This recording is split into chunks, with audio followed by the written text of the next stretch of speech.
अस्सलाम वालेकुम एवरीवन, मैं हूं Sabiya Sardar. Welcome back to another video. उम्मीद करती हूँ कि आप सब लोग बिल्कुल खैरियत से होंगे, ठीक ठाक होंगे और बहुत खुश होंगे। अल्हम्दुलिल्लाह मैं भी हाँ बिल्कुल ठीक ठाक हूँ।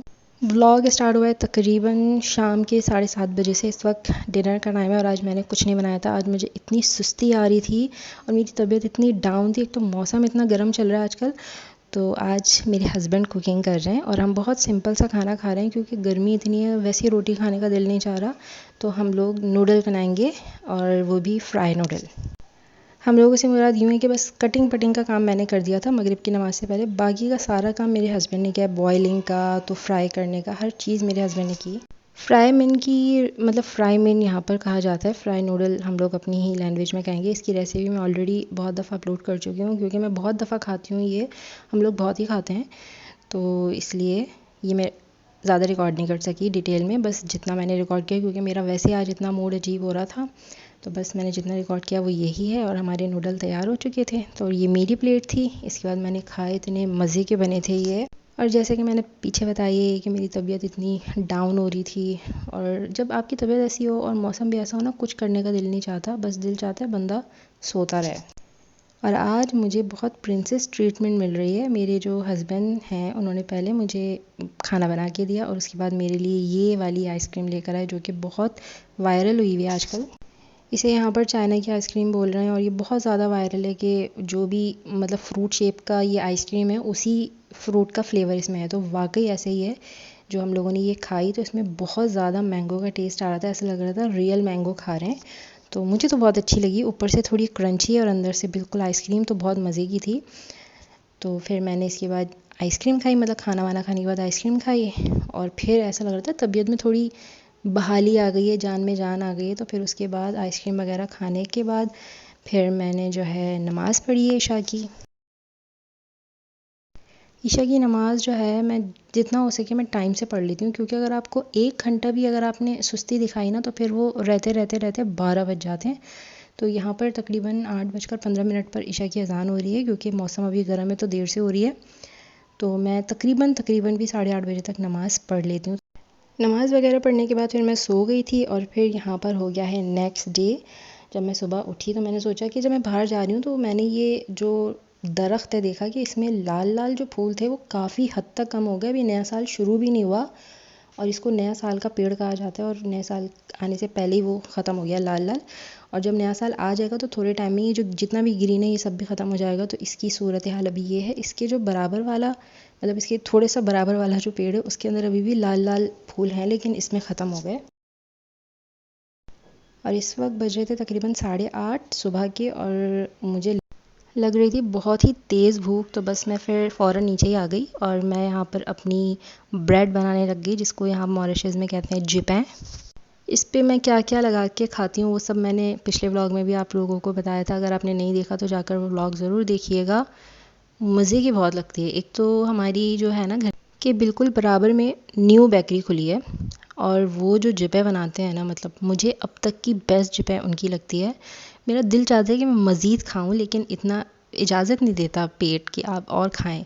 तो वो एक ही इतने मज़े की लग रही होती है ना, मैं बहुत मज़े से खाती हूँ और मैं किसी दिन भी स्किप नहीं करती। वरना कभी कभी क्या होता था कि मैं अंडा पराठा कभी बना के खा रही हूँ, कभी ऐसे ही सादा पराठा चाय से मैं खा रही हूँ, तो मैं स्किप करती रहती थी। मुझे इतने मज़े की नहीं लगती थी जिपे, लेकिन जब से मैंने ये वाली बेकरी की खाई है मुझे इतने मज़े की लगती है ना इनकी जिपे। और आपको डायरेक्ट जब बेकरी से चीज़ें मिल रही होती हैं ना एकदम फ्रेश होती हैं, मज़ेदार बहुत होती हैं। और वो जो बना रहे हैं ना उनका एक्सपीरियंस बहुत सालों का है जिपे बनाने का, तो वो बहुत ही मज़े की बनाते हैं। तो मैं बस उनकी तारीफ़ें ही करती रहती हूँ, जब मैं खाती हूँ तो बहुत ही तारीफ़ें करती रहती हूँ। तो मेरा दिल खुश हो गया उनकी जिपे खा के।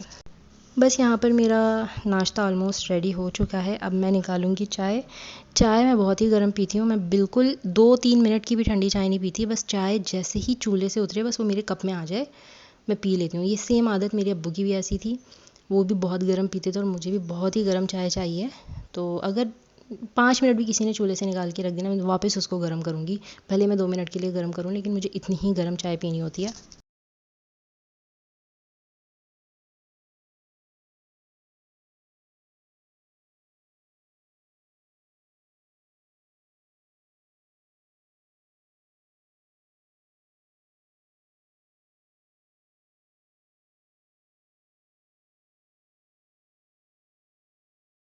बस नाश्ता वगैरह किया और इसके बाद मैं आ गई वापस ऊपर अपना रूम सेट करने। आज ही मैंने कुछ नहीं पकाना था, आज मैंने शाम को ही सब कुछ पकाना है और आज मेरे हस्बैंड ही पकाएंगे, वो मुझे बोल कर गए हैं। तो मैं आ गई ऊपर सीधा। मैंने कहा अपने काम वाम करें, सफाइयाँ वगैरह करें। अब हर वक्त भी सुस्ती अच्छी नहीं लगती, भले ही आपको खाना पका पकाया मिल रहा है लेकिन बाकी के काम तो खुद ही करने पड़ते हैं ना। हमारे इधर तो कोई मासी वासी काम करने वाली कोई नहीं होती, तो आपको खुद ही सब कुछ करना पड़ता है। तो बस यहाँ पर मैं आकर अपना रूम सेट करने लग गई। गर्मियाँ हैं लेकिन अचानक कभी बारिश हो जाती है तो रात में ठंड लगने लग जाती है और मैं बिल्कुल पंखे के पास सोती हूँ। तो इसीलिए मैं ब्लैंकेट अपने पास बिल्कुल रख के सोती हूँ कि अचानक सर्दी लगे तो उठना ना पड़े। कभी कभी नींद में इतनी सुस्ती आती है ना, सर्दी लगती रहे बस आपने उठना नहीं है, वो वाला हिसाब हो जाता है। और बस यहाँ पर अपना रूम सेट किया, बेडशीट ठीक की। भले ही कोई बेडशीट मैं बिछा लूँ, मेरी बेडशीट इतना खिसकती है। डबल डबल होता है वो जो मैट्रेस का कवर होता है वो अलग होता है, बेडशीट अलग होती है, फिर भी इतना खिसकती है। मैं तो परेशान हो गई हूँ इस सिल्क वाली मैट्रेस से। और जो मैट्रेस का कवर होता है ना, वो भी वो जो सूती सूती कपड़े का होता है उस तरह का है कि वो हिले ना, लेकिन फिर भी वो पता नहीं क्यों नहीं टिक पाता। मुझे बहुत इरिटेशन होती है जब बेड शीट ख़राब हो जाती है।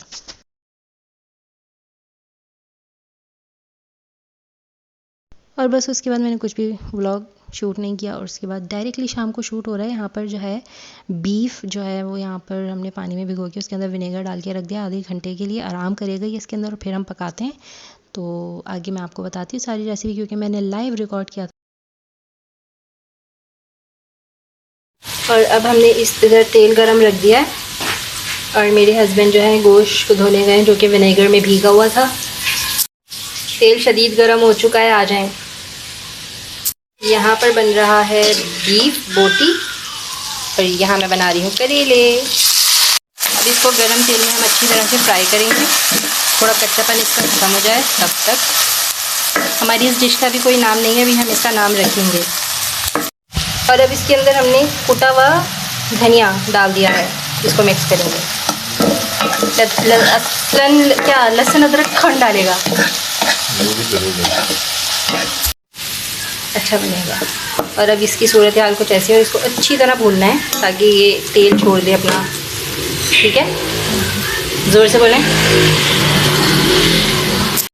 आप इस डिश का क्या नाम, लेकिन बाइक वाला निकल गया। आप इस डिश का क्या नाम रखेंगे? कौन सी बोटियाँ? नहीं समझ आ रहा। चटखारी बोटियाँ। चटखारी बोटियाँ बाय माय हस्बैंड। अभी मुझे दिखाएं तो क्या लेकर आए। ये इन्होंने जो है ना जग के अंदर पीस लिया है प्याज टमाटर और लहसुन अदरक नहीं डाला। अच्छा, इसमें लहसुन अदरक भी है, प्याज टमाटर हरी मिर्चें सारा पेस्ट बना लिया इन्होंने। और अब जो है ये इसके अंदर डायरेक्ट डाल दिया और इसको अब भूनेंगे। ये वाली जो डिश बन रही है, दरअसल में हमने जो कीमा निकाला था वो निकाला था कच्चे कीमे के कबाब का, लेकिन अनफॉर्चुनेटली वो निकल गया मोटा कीमा, यानी छोटी छोटी बोटियाँ जो मैंने आपको दिखाई थी। तो फिर हमने सोचा कि ये बना लें, तो इसलिए हमारी इस डिश का कोई नाम नहीं है। और हमने सारी तैयारी कर ली थी कच्चे कीमे की कबाब की, लेकिन अब जो है हम ये बोटियाँ खाएंगे। अच्छी बनेंगी, अच्छी बनेंगी, आमीन। मेरे हस्बैंड थोड़े से ना शर्मीले हैं, वो ज़्यादा नहीं बोलते। यहाँ पे मेरे करेले तो फ्राई होके नहीं दे रहे, कब से लगे हैं उनका तो डिश भी बनने वाली है। अच्छा बनेगा। और अब इसकी सूरत हाल कुछ ऐसी है, इसको अच्छी तरह भूनना है ताकि ये तेल छोड़ दे अपना। ठीक है, ज़ोर से बोलें। अच्छा जी, बुनबुन आगे इसकी शक्ल कुछ इस तरह की नज़र आ रही है। इसको हमने तकरीबन 10 मिनट के लिए दम पे पकाया था। फिर इसके अंदर सारे मसाले कुटी मिर्चें वगैरह जो भी आपको पसंद हो आप वो डालें, नमक वगैरह। और अब ये तकरीबन पक चुका है, पक चुका है। और बस इसके बाद हम लोगों ने अपना डिनर बहुत अच्छे से एंजॉय किया, बहुत मज़े की। और थोड़ी चटपटी सी मेरे हस्बैंड ने ये बनाई थी बीफ बोटी। तो बस यहीं पर मैं करूँगी अपना व्लॉग एंड इंशाल्लाह मिलूँगी नेक्स्ट व्लॉग में। तब तक अपना बहुत सारा ख्याल रखिएगा, मुझे दुआ में बहुत ज़्यादा याद रखिएगा। पसंद आए तो मेरी इस वीडियो को ज़रूर लाइक कर दीजिएगा और मेरे चैनल को भी सब्सक्राइब करना बिल्कुल नहीं भूलना और बेल आइकन को भी ज़रूर प्रेस कीजिएगा। फ़ी अमान अल्लाह।